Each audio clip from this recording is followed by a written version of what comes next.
Once again, thank you, Kelly, for joining us. And I want to begin with taking a step back. So clearly, the leaked draft document is producing a firestorm of controversy. And it represents, if finalized, the overturning of both the Roe and Casey cases. And so I want you to begin by just giving us a little bit of context. What abortion rights did those particular cases mandate? I will be happy to answer that question. But before I do, I just want to say a couple things very quickly. First of all, forgive me that if I have my head tilted, I don't hear particularly well. And sometimes I have to tilt in order to get a good listen to what you're saying. So forgive me for that. Number two, I want to just say for the record, I am not still currently on the board of directors for the March for Life, but I was, and I felt very proud to be able to be their first board member who was an evangelical. The March for Life has typically been predominated by Catholic advocates of the sanctity of human life, and so it was a great honor to be able to be a part of that for some time. And so I wanted to make those things clear, but then I really felt like I wanted to take just a second, if I could, Pastor, and communicate to all of you pastors how grateful I am for you, for the faithful work that you do shepherding your congregations day in and day out in what is undoubtedly one of the wildest climates we have seen, certainly I have seen in 30 years.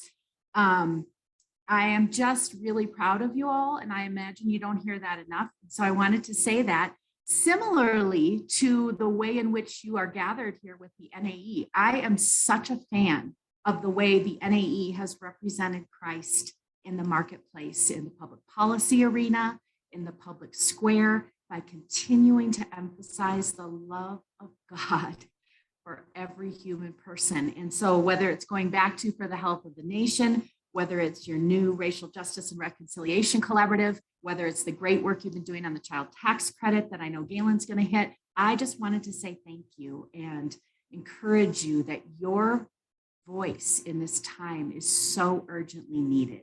And so I just wanted to say that up front. So back to your question, where were we with Roe, Doe, and Casey?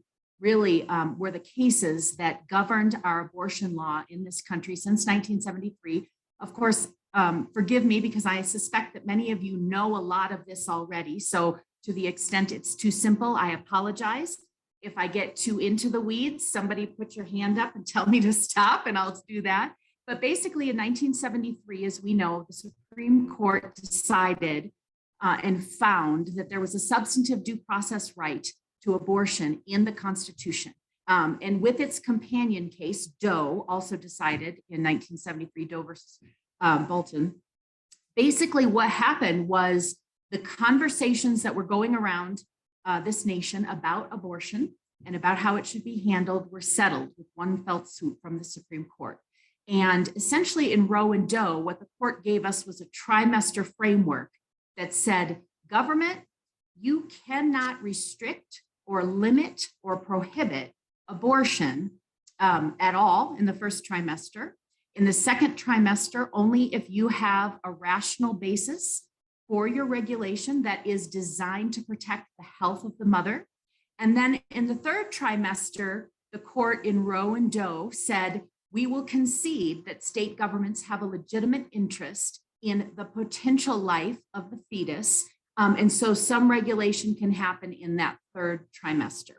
And so that was the framework for Roe and Doe. The other important thing, though, that happened in the Doe case is that the court made clear that any of these restrictions or prohibitions could not go forward if they didn't account for the life and the health of the mother. The health of the mother in Doe was described as essentially all factors to include emotional, psychological, physical, age, all factors that could affect a woman's health. And so for all of these years, you had concerns and you have the reality that much later term abortions can take place if it is determined that a woman's health is at risk, not only her life. So that was Roe and that was Doe in 1973. Then in 1992, along comes the Casey decision, Casey versus Planned Parenthood. And what Casey did, without getting too into the weeds of the legal stuff, is, and I know you're having somebody that is going to talk to you about this next week, so that'll be great. But essentially what Casey did was replace the Roe trimester framework with something called the undue burden test. And it said simply that government, if you're going to try to prohibit, restrict, or limit abortion, you have to assess whether it's pre or post viability, and you have to make sure that in your restrictions, you are not putting an undue burden on the woman who may be seeking an abortion. And so that has been the state of the constitutional law since that time. Now, what has happened on the state level is that pro-life advocacy organizations have done a fantastic job of getting lots of restrictions that are passed. Maybe it's parental notification, maybe it's parental consent with a bypass, with a judicial bypass in place, maybe it's informed consent, maybe it's prohibition of government funds going toward abortion. So there have been these limits that have been accepted, but they've been a pretty narrow set of limits in place. And that's kind of been the state of things until where you just led us, Walter, which is that leaked opinion and the likely opinion coming out of Dobbs, which is honestly something I wasn't sure I would see in my lifetime, which looks like a complete reversal of Roe, Doe, and Casey. And what this would do, contrary to lots of misconceptions, is not make abortion illegal, but simply put it back to the democratic process in most circumstances.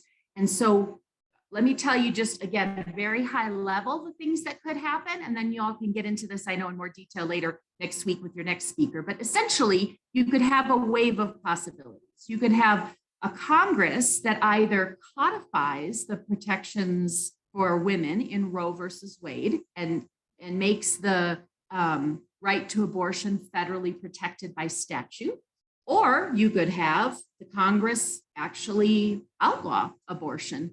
Neither of those things is likely, and so you're likely to see all of the action at the state level. At the state level, you're likely to see pretty clearly. We kind of know where states are going, where red states are going, where blue states are going. In blue states, you're not going to see much of a difference in any way, shape, or form. In red states, you're going to see some restrictions that are going to have an impact.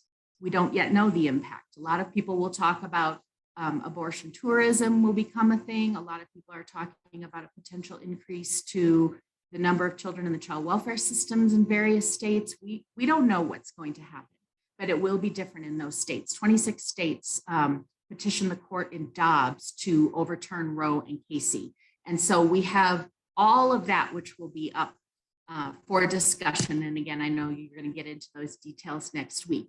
I will say one other thing, though, that I don't see a lot of people talking about. In some states, I think you're likely to see state Supreme Courts actually finding state constitutions that guarantee a right to abortion in a similar way that Roe and Doe and Casey did. In which case, again, in those situations, the decision would be taken away from the kind of public deliberative process and would be decided by the courts. We'll have to see kind of what happens when all of that plays out. So that's what we're looking at, very high level, post Roe, Doe, and Casey, and post Dobbs, if things hold with the leaked opinion. Of course, I'm sure you've all heard a lot of the chatter that we don't know where the Chief Justice is going to be, but even if he doesn't join in the majority, there's still 5 votes, it seems, to overturn Roe. But obviously, until the decision is final, we don't know. I have to tell you, though, as somebody who's worked in the pro-life space for 30 years, reading the 98 pages of the leaked opinion was incredibly validating and made for a big exhale, just in terms of some of what has been being said over the last several decades. And so that's a little bit of the legal, I think, kind of those first couple of questions we wanted to talk about. Pastor, I don't know if there's additional detail you want to give, or if you want to save more detail until next week. Yeah, no, thank you. No, I think that's great to get us going. Yeah. I have a few more questions, and we're, in the first half of this hour, we'll have this dialogue, and then I want to assure the rest of the folks on this call that will open it up in the second half for questions more broadly. Um, Again, thank you, Kelly, for that context that you've given to us. As this dialogue has been unfolding, this conversation, I really shouldn't say dialogue, as it's really been a series of declarations on both sides.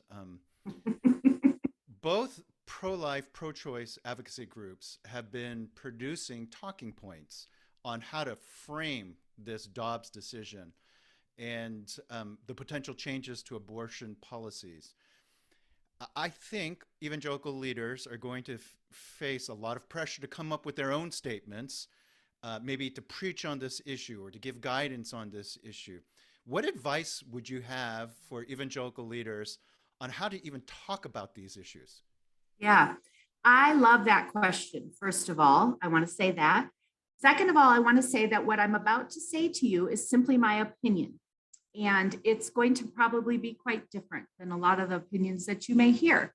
And I want you to know that I'm aware of that. But by the grace of God, I believe what I'm about to say with everything in me. And I think that it is such a crucial question. And I'm going to start by saying this. Without love, we have nothing.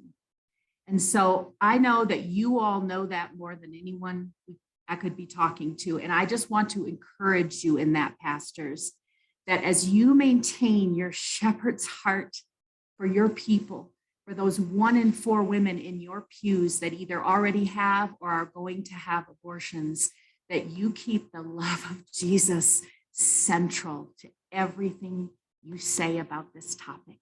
And yes, we are passionate about it. And yes, there are things to be said and to do, but without love, we have nothing. And so I just want to encourage you in that, because I know that's where you're all coming from. So please hear from a 30-year pro-life veteran. I affirm that. Grace, there cannot be too much grace, mercy, compassion, kindness, humanity in this discussion. You bet those words apply to both moms, dads, and unborn babies. They sure do. And I just want to urge us, again, as the NAE has done so well, is to keep that full picture in mind and to consider this your permission to do that. There's a lot of talk in kind of the Christian public policy space and the pro-life policy space around making sure that we communicate with a certain tone and a certain civility. And I could not agree with those things anymore.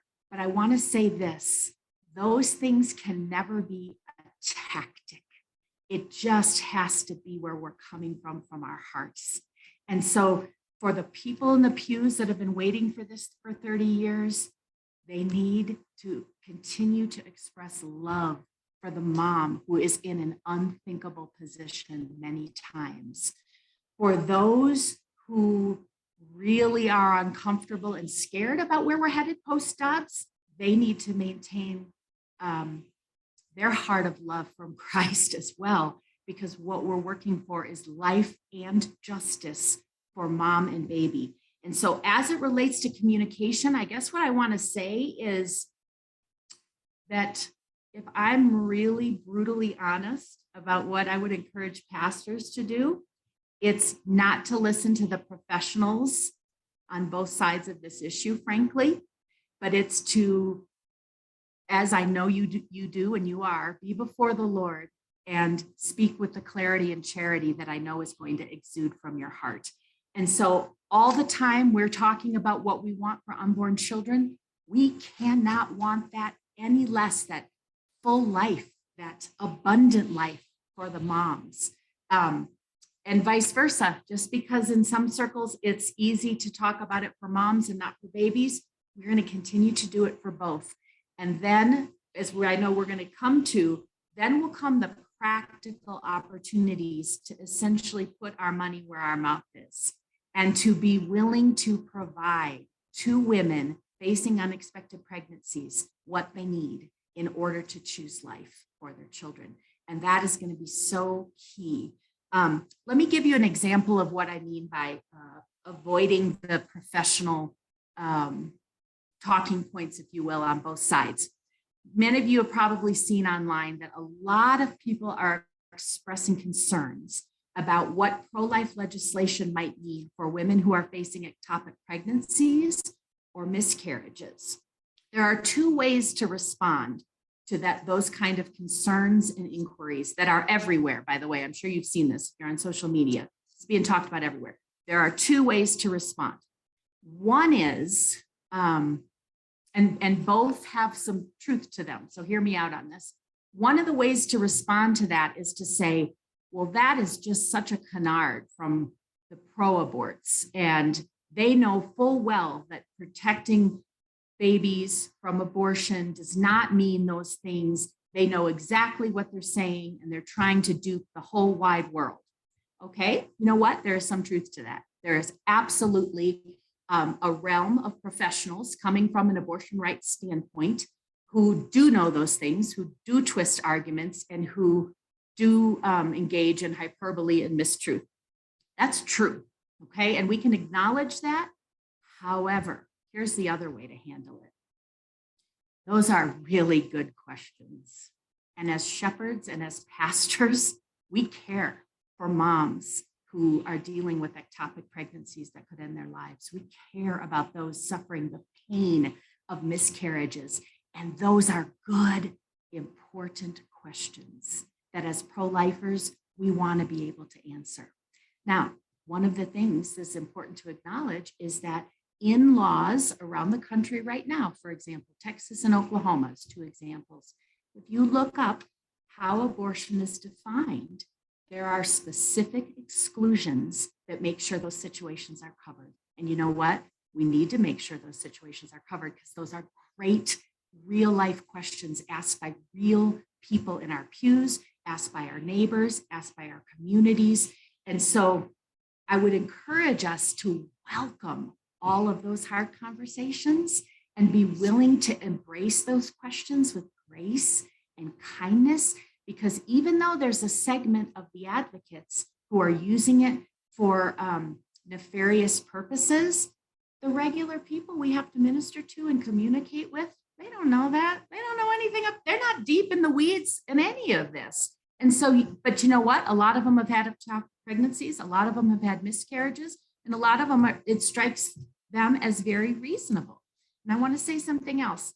While the official pro-life movement has done a very beautiful job over the last decades of making clear that the movement is not out to criminalize women, it's not out to throw women in jail, that any criminal provisions in pro-life statutes are aimed at abortion doctors. While that is very true of the pro-life movement, the fidelity to what I just said, to that principle, has been very strong and very good. The reality is that that's not true for all Christians who are speaking out about the sanctity of human life. And so I'm about to say something else that will probably be unpopular with some, but I really feel like I have to say it. Some of the caricatures and the fear that people have around what it is that our types of people want to accomplish, they're not all lies. There are really scary pro-life people out there that are talking about throwing women in jail, that are talking in extreme ways that is way outside of the scope of what the pro-life movement has been talking about for the last 3 decades. And so the response that's just, oh, don't listen. Oh, that's nothing. Oh, that's just fringe. I'm sorry. I'm so sad to say it is not just fringe. And I know you all probably know that better than I do, better than anybody, because you have to try to figure that out with some of your congregations, maybe. I don't know. But the concerns are valid. The concerns are from the heart, and the concerns are those that are represented from people in the middle that we have to win over to a pro-life cause. And so I would encourage us to continue to speak with love from the heart of Jesus, with the equal compassion for everyone involved, life and justice for everyone, and really engaging with those who have concerns about where this is going in a post-Dobbs world, with tender care and consideration, even as we stay strong in advocating both for unborn and already born life. And so those would be some of the, I guess, communication things that I wanted to share. Kelly, you've already alluded to the new ministry opportunities or putting our money where our mouth is. And a number of people on this particular call have or continue to serve as pastors, but a number are actually denominational executives that will have the opportunity to shape a whole network, a family of churches in their initiatives or resource that. And then we also have others involved in the educational world that are a part of this Christian college world that are a part of this call. So when you think of that context and the potential that even this small group represents in the rippling out effect of new ministry opportunities or emphases, what would you say that we as followers of Jesus need to be doing as ministry opportunities for churches, evangelical organizations, denominations that go to the state level? So maybe you can take it in both directions of Sure. states that might represent the kind of red or Yeah. blue, because our denominational executives and our educational leaders have schools or churches in both of these contexts, and they're going to have to figure out how to help guide churches or institutions in both of these contexts. Mm-hmm. Yeah. Yeah. So word and deed. I love that we're talking about both of these. And this is really my very favorite of all the questions because the opportunities are endless. And so I want to set this out by saying, I think the biggest thing about the practical opportunities, besides obviously seeking the Lord in prayer, joining in with where he's already working, I want to encourage us as a body to have absolutely radical, mind-blowing, reckless generosity toward people in need in these situations in a way that is different than what we've ever imagined, in a way that is going to blow our neighbors away and ask us, why are you doing that? Imagine that. In a way that will have those seeing us with our lights and praising our Father in heaven because of it. And so I think there's all kinds of stuff that can be done, and I'll tick off some of these things. I do want to say the great news about what I'm about to say is it applies really equally in red and blue states in many ways, because the bottom line is we are after lives saved, not just legal prohibitions. We actually want to see babies alive and thriving as they come into this world, and moms and families that are welcomed and that are cared for. And so whether abortion's prohibited in your state or whether your abortions are permissible up until birth in your state, the opportunity to provide the practical things that women facing unexpected pregnancies need is going to be equally there. I think you probably all heard the statistics. What we know from women themselves who have chosen abortion, more than 75% have indicated that they do because they don't have enough support financially. They already have kids on their own in place, and they don't have enough resources to feed all of the mouths. They don't have the basic things that they need to have in order to parent another child. And so the provision of those things is a way to encourage the flourishing of human life and the choosing of human life. So I want to just kind of go through several ways that churches, individuals in churches can plug into some of the great stuff that's already happening on the ground. Everybody, of course, knows the old style phrase, crisis pregnancy center, right? That's what we used to call pregnancy help centers. Now you might hear pregnancy resource center, you might hear pregnancy medical clinic, but the bottom line is there are beautiful Christian pro-life organizations on the ground in pretty much every state, every city, any place there's abortions where people are saying, we're here to help you choose life. Come and let us help you. Those organizations desperately need more support. They'll be the first ones to tell you that as much as they do phenomenal work, it isn't enough. It isn't enough to meet the needs. So to the extent that they could have an influx of support and resources via human volunteers, via financial support, whatever it is, via building a much bigger network where churches and a community collaborate together to support the center. All of those things would be really, really welcome. And so if you've kind of existed in a conservative pro-life space, you probably already, I bet many of you pastors, your churches do this already. You've been doing it for decades, I bet. Kudos, don't grow weary in well-doing. Now is the time more than ever that this work is essential. But it isn't enough. And so I also want to mention things like the Christian Community Development Association and Christian Community Health Fellowships. One of the things that has been an everlasting source of frustration for me is the way that the church has been bifurcated. And so most of my, for example, conservative pro-life friends have never heard of a Christian Community Health Center. They haven't the foggiest idea what it is, and nor have they connected the mission of a Christian Community Health Center to the mission of pro-life work. Well, how silly is that? If you have a Christian Community Health Center in a community that's already in relationship with women who may then experience an unexpected pregnancy, whoa, that's how you influence decisions for life. And so if you have a Christian Community Health Center in your area, goodness gracious, support them, get your people involved, same types of things. I think the time of complete bifurcation of those who know Christian Community Health Center work and Christian Community Development Association work and those who know the Pregnancy Center movement, never the two shall meet. I think it's all time for that to be done and for us to work together in those full realms in order to support women who are experiencing unexpected pregnancies. So those are some keys in the community I used to live in Colorado Springs. There's an organization called Mary's Home, and they provide housing and all kinds of other wraparound support for homeless moms and their babies. These are the kinds of things we need much, much more of. What I'm about to say next ties a little bit back, Walter, to your question about the communication.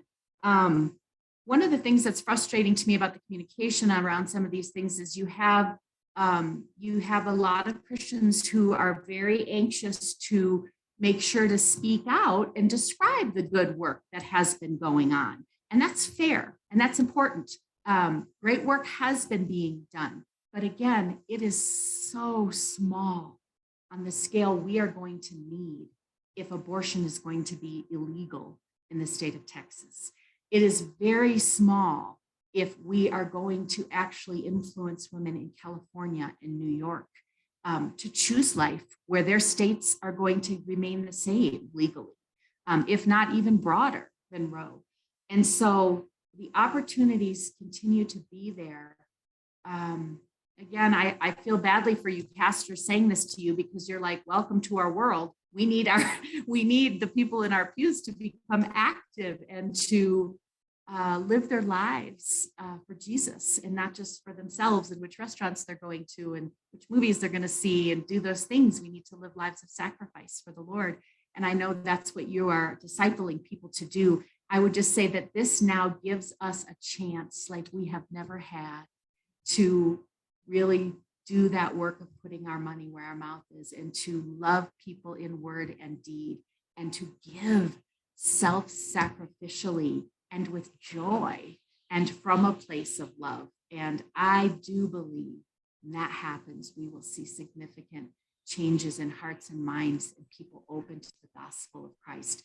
If they don't just think that being a follower of Jesus means that you love Donald Trump and white nationalism, there will be many more open eyes and open hearts that want to explore a little bit more about what this kind of service and love is all about. I just want to make sure I don't forget this. And that is the following. In addition to the practical on the ground in the community things that we need to do, I just want to make sure that I say this.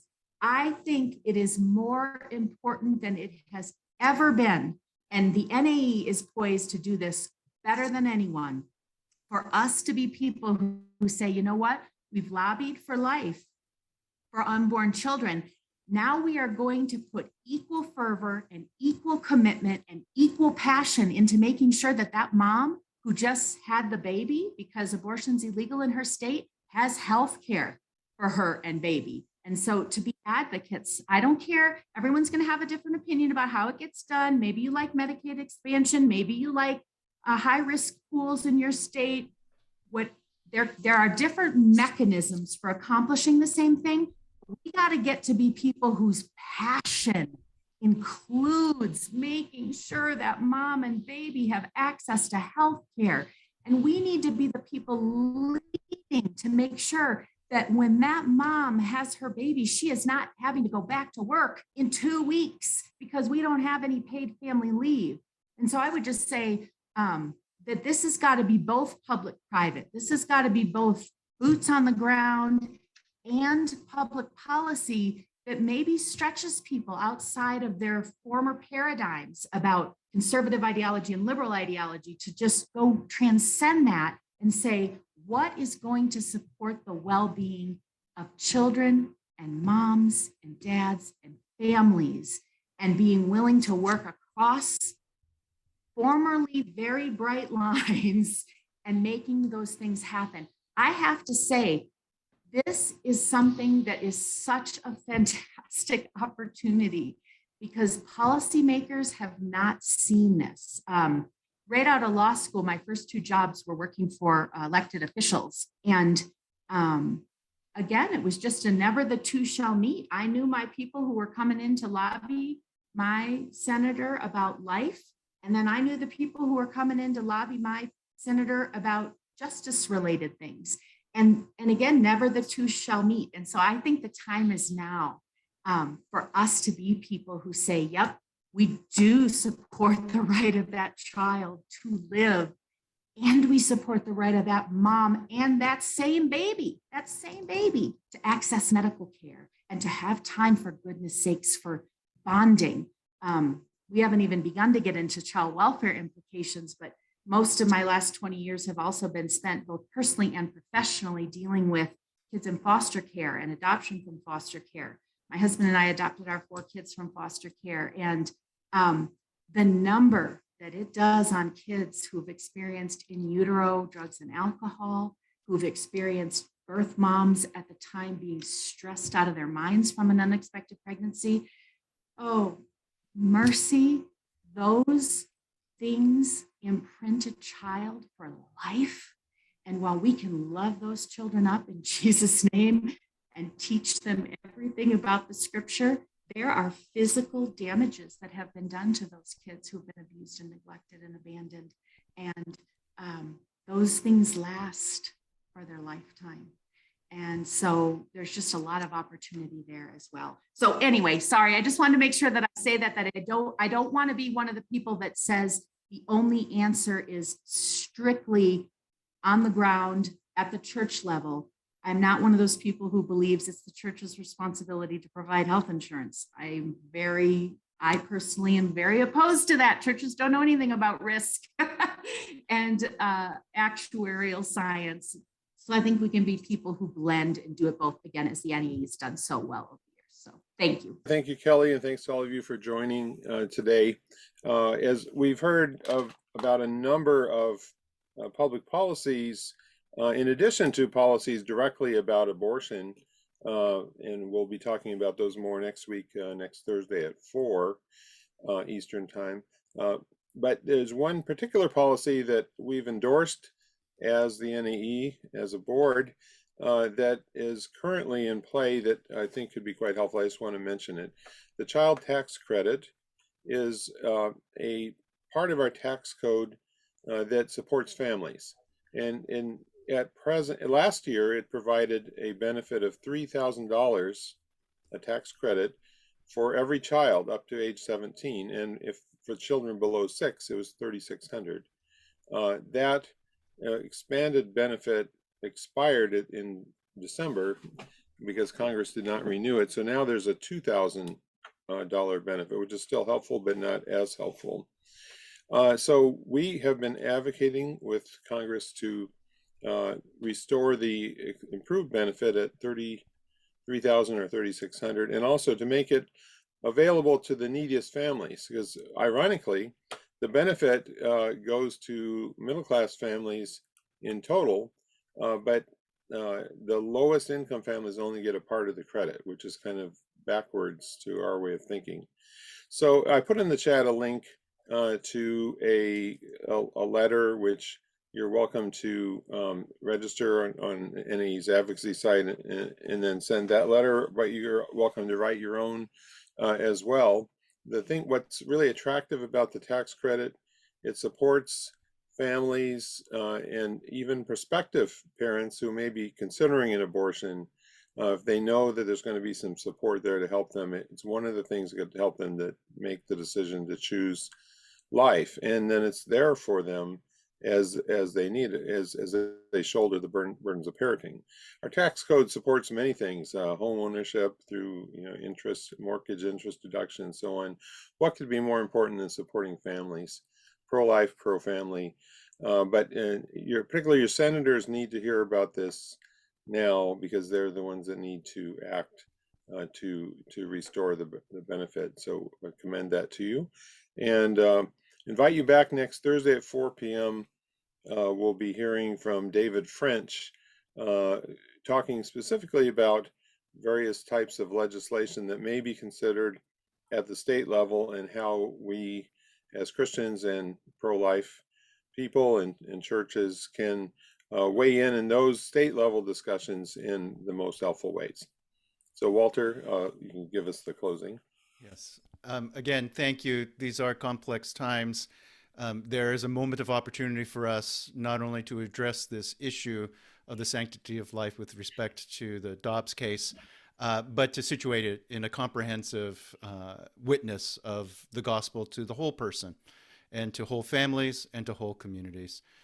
Thank you for joining us. Thank you, Kelly, for bringing both your expertise, but also the posture in which you conduct yourself. It's a wonderful model of Christian character and engagement. Blessings to you all. Look forward to seeing you again.